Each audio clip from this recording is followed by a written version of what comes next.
নমস্কার বন্ধুরা, বামস কিচেনে আজকে আমি বানাচ্ছি চিকেন পকোড়া। হঠাৎ পকোড়া খেতে ইচ্ছে হলে এভাবে কিন্তু বাড়িতে আপনারা বানিয়ে নিতে পারেন। এটা হচ্ছে বোনলেস চিকেন। আমি ভালো করে বেছে পরিষ্কার করে ধুয়ে নিয়েছি। আর প্রথমে ম্যারিনেট করে নেব, তার জন্য দিয়ে দিচ্ছি এই 1 চামচ পরিমাণ, মানে 1 হাতা আর কি দিলাম হচ্ছে চালের গুঁড়ো, দিয়ে দিলাম অল্প একটু কর্নফ্লাওয়ার। আর এবার এর মধ্যে আমি দিয়ে দিচ্ছি পেঁয়াজ বাটা, দিচ্ছি রসুন বাটা, দিয়ে দিচ্ছি আদা বাটা, এখন দিয়ে দিচ্ছি কাঁচা লঙ্কা বাটা। এবার এর মধ্যে গুঁড়ো মশলাগুলো অ্যাড করব।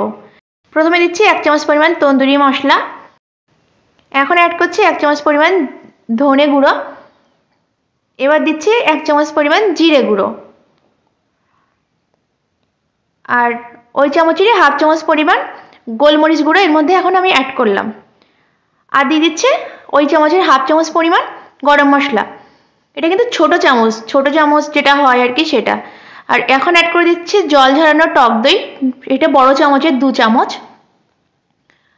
আর দিয়ে দিচ্ছি সর্ষের তেল। এবার এটাকে আমি একটু ভালো করে মেখে নেব। ভালো করে কিন্তু মাখতে হবে, মানে সমস্ত মশলা যেন মানে সব মাংসের গায়ে ভালোভাবে মিশে যায়। আর চালের গুঁড়ো আর কর্নফ্লাওয়ারটা তো বাইন্ডিংয়ের কাজ করে। আমি কিন্তু কোনো জল অ্যাড করিনি, ওই দইয়ের যে জল আছে, মাংসের গায়ে যে জল আছে তাতেই কিন্তু মাখাটা হয়ে গেল। এবার এর মধ্যে আমি স্বাদ অনুযায়ী লবণটা অ্যাড করে দিলাম, দিয়ে মোটামুটি আমি আধা ঘন্টা এটাকে রেখে দেবো ম্যারিনেট করে। তো লবণটা দিয়ে আমি ভালো করে মেখে নিচ্ছি। এবার কিন্তু আমি আধা ঘন্টা রেখে দেবো। তুমি আধা ঘন্টা পরে ফিরে এসে দেখুন কত সুন্দর হয়েছে। মাংসটা কিন্তু একদম নরম হয়ে যায়, মানে অনেকটা আর কি ভিতর থেকে সফট হয়ে যায়। এখন আমি এগুলোকে ভাজবো, সেজন্য গ্যাসে কড়াই বসিয়ে দিয়েছি। কড়াই গরম হয়ে গেছে, দিয়ে দিচ্ছি সর্ষের তেল। একটু বেশি পরিমাণে দিতে হবে যেহেতু পকোড়াটা ভাজা হবে সেজন্যে। তো তেল দেওয়ার পরে তেলটাকে একটু গরম হতে দিলাম আমি। তেল কিন্তু এখন গরম হয়ে গেছে। এর মধ্যে আমি পকোড়াগুলো অ্যাড করছি। এখন কিন্তু একটা একটা করে আমি দেবো, নইলে কিন্তু গায়ে লেগে যাবে। প্রথমবার যখন দেবেন তখন কিন্তু এরকম ছাড়া ছাড়া করে একটা একটা করে দিতে হবে। আর এটা কিন্তু ধীরে ধীরে ভাজতে হবে, মানে হাই ফ্লেমে কিন্তু করলে মাংসটা সেদ্ধ হবে না, অথচ কিন্তু গা পুড়ে যাবে। একদম লো ফ্লেমে বেশ খানিকক্ষণ ধরে ধরে কিন্তু ভাজতে হবে উল্টে পাল্টে। আমি আঁচটা একদমই মানে লো করে রেখেছি, আর মাঝে মাঝে এরকম নেড়ে দিচ্ছি, তাহলে সব দিক সমানভাবে ভাজা হবে। তো এখন দেখুন আমার কিন্তু পকোড়ার কালারটা চেঞ্জ হয়ে এসেছে, এগুলো নামিয়ে নেওয়ার মতো হয়ে গেছে। তো আমি এখন এগুলোকে তুলে নেব। আমি খুন্তি দিয়ে তুলছি, আশেপাশে আমি চামচ পাচ্ছি না, আর আমি এক হাত দিয়ে ভিডিও বানাচ্ছি আর এক হাত দিয়ে তুলছি।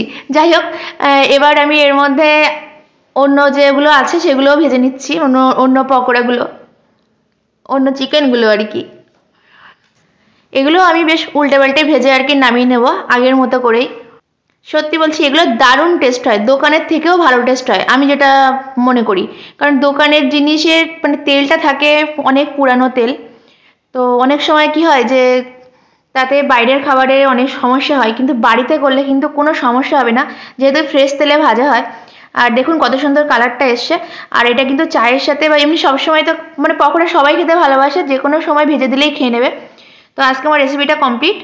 আর এইভাবে কিন্তু আপনারা ঝটপট বাড়িতে চিকেন পকোড়া বানিয়ে নিতে পারবেন আমার রেসিপিটা ফলো করে। তো আজকের মতো বিদায় নিচ্ছি, টাটা সকলকে। আবার অন্য রেসিপি নিয়ে ফিরে আসবো। আর আপনারা কিন্তু এরমভাবে বানিয়ে আমাকে কমেন্ট করে জানাবেন যে কেমন হয়েছিল খেতে।